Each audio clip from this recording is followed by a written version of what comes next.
Students drive करेंगे C P minus C V is equal to delta R equation.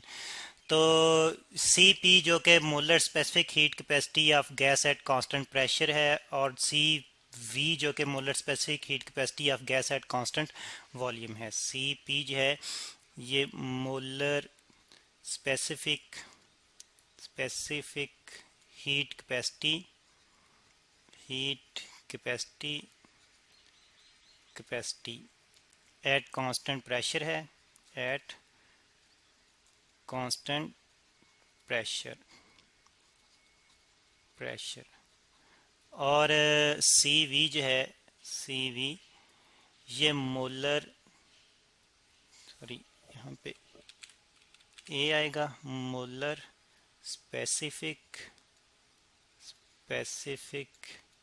Heat capacity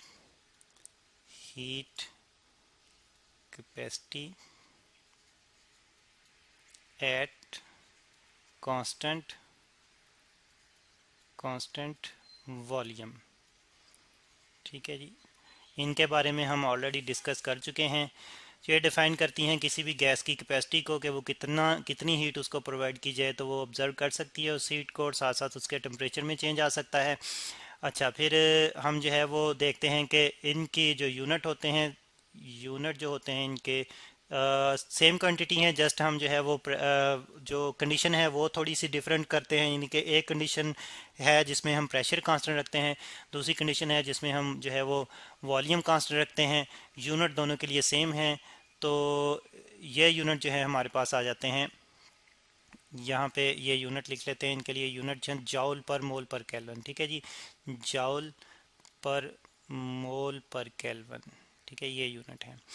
अच्छा, बहरहाल बात करेंगे डेरिवेशन की, जो कि है हमारे पास C P minus C V is equal to R. ठीक है, तो आर क्या है? सी पी और सी वी तो हमने देख लिया कि ये तो मोलर स्पेसिफिक हीट कैपेसिटीज़ हैं, और आर जो है ये जनरल गैस कांस्टेंट है। ठीक है जी, general gas constant, general gas constant. ठीक है जी, और इस कांस्टेंट है तो इसकी वैल्यू भी है, तो इसकी वैल्यू स्टूडेंट्स है हमारे पास 8.314 जॉल पर मोल पर केल्विन, जॉल पर मोल पर केल्विन। तो इस तरह से हम देखते हैं कि यहाँ पे इसके यूनिट भी वही हैं जो कि मोलर स्पेसिफिक हीट कैपेसिटीज़ के यूनिट हैं, यानी कि लेफ्ट साइड के यूनिट राइट साइड के यूनिट के बराबर हैं। तो इस तरह से हमारे पास जो इक्वेशन है ठीक है। तो बहरहाल हमने ये इक्वेशन ड्राइव करनी है। अच्छा, सबसे पहले तो हम बात करते हैं molar specific heat capacity at constant volume पे। तो कांस्टेंट वॉल्यूम पे हम देखते हैं कि अगर हमने एक हीट जो है वो क्यू वी जो है वो अप्लाई की सिस्टम पे, तो और वॉल्यूम हमने कांस्टेंट रखा, तो फिर हम देखते हैं कि हमारे पास जो है वो ये क्यू वी बराबर है सी वी डेल्टा टी के। और फिर हम ये भी देखते हैं कि फर्स्ट लॉ के मुताबिक हम देखते हैं कि वर्क डन नहीं हुआ। ठीक है, यहाँ पे क्योंकि वॉल्यूम में कोई चेंज नहीं आया, तो फिर हमारे पास जो क्यू वी जो है ये बराबर होगी चेंज इन इंटरनल एनर्जी के। तो क्योंकि वर्क डन जो है वो ज़ीरो है क्योंकि वॉल्यूम में चेंज नहीं है। ठीक है, डब्ल्यू ज़ीरो है, और क्योंकि डेल्टा वी जो है ये ज़ीरो है। ठीक है, तो अब इक्वेशन वन को और इक्वेशन टू को अगर हम रिलेट करें, इक्वेशन वन और इक्वेशन टू, तो फिर हमारे पास डेल्टा यू जो है क्यू वी की जगह हमारे पास क्या आ जाएगा, delta U is equal to, यानी कि कंपेयर किया हमने, तो डेल्टा यू हमारे पास चेंज इन इंटरनल एनर्जी आ गया सी वी डेल्टा टी, यानी कि जितनी भी हम एनर्जी सप्लाई करेंगे सिस्टम को सारी की सारी उसकी इंटरनल एनर्जी में कन्वर्ट हो जाएगी। और इंटरनल एनर्जी में चेंज है ये बराबर होगा product of specific heat capacity at constant volume to change in temperature के। ठीक है, और इस इक्वेशन को मैं इक्वेशन 3 कह देता हूँ। ठीक है, तो ये तो हमने डिस्कस कर लिया कांस्टेंट वॉल्यूम प्रोसेस, और फिर इसके साथ साथ हम अगर कांस्टेंट प्रेशर प्रोसेस को यहाँ पे जो है वो रिवाइज करें, और उसके लिए अगर हम देखें तो कांस्टेंट प्रेशर पे हम अगर हीट सप्लाई करें तो क्यू पी हमारे पास होती है सी पी डेल्टा टी के। ठीक है जी, ये हमारे पास, इसको मैं इक्वेशन 4 कह देता हूँ, इक्वेशन 4 है। और फिर इसमें हम देखते हैं कि प्रेशर हमने कांस्टेंट रखा और जब हम हीट अप करेंगे सिस्टम को तो वो साथ में उसकी इंटरनल एनर्जी में भी चेंज आएगा और साथ क्योंकि टेम्परेचर में चेंज आएगा और जब इसलिए इंटरनल एनर्जी में चेंज आएगा और साथ में वॉल्यूम में भी चेंज आएगा, वॉल्यूम भी इंक्रीज होगा। तो इस तरह से सिस्टम वर्क डन भी करेगा। तो अब अगर फर्स्ट लॉ की बात करें, अब अगर हम फर्स्ट लॉ को यहाँ पे जो है वो देखें कि किस फॉर्म में आता है, तो फर्स्ट लॉ हमारे पास आ जाएगा Q P is equal to work done plus change in internal energy W plus delta U. ठीक है, चलें इसको इस तरह से लिख लेते हैं, ज़्यादा बेहतर रहेगा। Delta U plus W, delta U plus W. ठीक है, अब वर्क डन हो रहा है, वर्क ज़ीरो नहीं है। और वर्क क्या होगा हमारे पास, वर्क जो होगा हमारे पास प्रेशर कांस्टेंट है और ये प्रोडक्ट होगा constant pressure into change in volume के। जैसे कि हमने बात की थी कि वॉल्यूम जो है वो चेंज हो जाएगा, यहाँ पे गैस का हीट अप्लाई करेंगे तो गैस फ्री है, उस पर प्रेशर जो है कांस्टेंट है। और हम पहले भी डिस्कस कर चुके हैं कांस्टेंट प्रेशर प्रोसेस में कि वॉल्यूम जो है चेंज होगा तो वर्क डन होगा। और फिर हमारे पास फर्स्ट लॉ जो है वो इस फॉर्म में आ जाएगा, Q P is equal to delta U plus P delta V. ठीक है जी, ये आ जाएगा हमारे पास फर्स्ट लॉ। सॉरी, ये जो है वो डेल्टा वी यानी कि वॉल्यूम है। तो ये हम मेरे पास इक्वेशन 5। ठीक है, अब इक्वेशन 5 और इक्वेशन 3 जो है हमारे पास, ठीक है, इक्वेशन, बल्कि इससे पहले ये करते हैं कि ये इक्वेशन 5 में सबसे पहले इक्वेशन 4 जो है वो पुट करते हैं, एक्चुअली कंपेयर करते हैं। तो हम देखते हैं कि Q P C P delta T के बराबर है, इसके साथ क्यू पी जो है delta U plus P delta V के बराबर है। कंपेयर करें तो फिर हमारे पास क्यू पी की जगह लेफ्ट साइड पे आ जाएगा सी पी 4, इक्वेशन 4 से सी P delta T.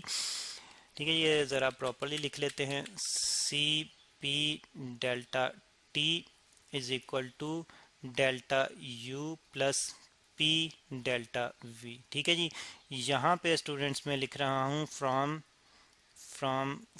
4 and 5, 4 and 5th equation. ठीक है जी, और फिर स्टूडेंट्स ये वाली इक्वेशन जो है इसको इक्वेशन में 6 कह लेता हूँ। ठीक है, अब इक्वेशन 6 और इक्वेशन 3 जो हमने ड्राइव की थी, इक्वेशन 3 जो हमारे पास थी delta U is equal to C V delta T, इसमें इसकी डेल्टा यू की चेंज इंटरनल एनर्जी की वैल्यू अगर हम यहाँ पे पुट करें इक्वेशन 6 में C V delta T put कर दें डेल्टा यू की जगह, तो हमारे पास फिर जो है वो इक्वेशन 6 जो है वो इस फॉर्म में आ जाएगी, C P delta T is equal to C V delta T plus P delta V. ठीक है जी, इस इक्वेशन को मैं इक्वेशन 7 कह देता हूँ।